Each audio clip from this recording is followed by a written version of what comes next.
जसं तुम्ही आता मुक्तता ह्या विषयावर बोललात आणि तुम्ही मला म्हटलात की इतर धर्मामध्ये किंवा इतर जेव्हा आता तुम्ही अनेक इतर देशांमध्ये जाता, फॉरेन कंट्रीजमध्ये ज्यावेळी तुम्ही हेच त्या तिकडच्या लोकांना, वेस्टर्न कंट्रीजमधल्या लोकांना हे सांगता की ज्ञानेश्वरीमध्ये काय म्हटलेलं आहे, मुक्तता या विषयावर बोलता, तेव्हा त्यांची काय रिॲक्शन असते हे देखील आम्हाला जाणून घ्यायला नक्की आवडेल.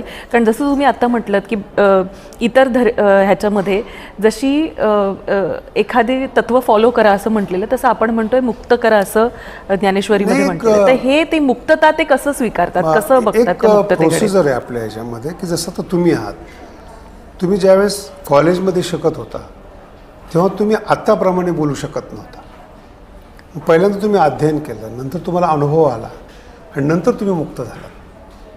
तसं मुक्त या शब्दाचा उद्या मुक्त व्हा असा अर्थ नाही.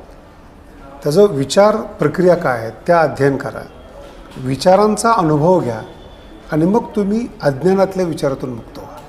सगळ्यात जास्त विदेशातले लोक हे फॉलो करतात. बरं. कारण की योगशास्त्र हे भारतीय तत्त्वज्ञान आहे.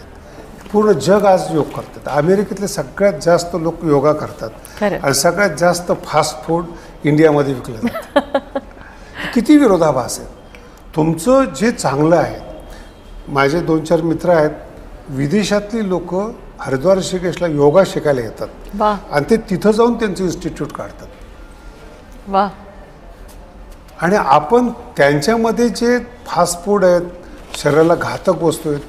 जर आज आपण स्थूलता आणि मानसिकता जर मुलांची पाहिली तर श्रीमंताची मुलं जवळजवळ व्यसनी झालेली आहेत, शरीराकडे दुर्लक्ष. भारतीय तत्त्वज्ञान काय सांगतात, तुमचा जर फिटनेस नसेल तर परमार्थ सोडून द्या, तुम्ही संसारातला आनंद घेऊ शकत नाही.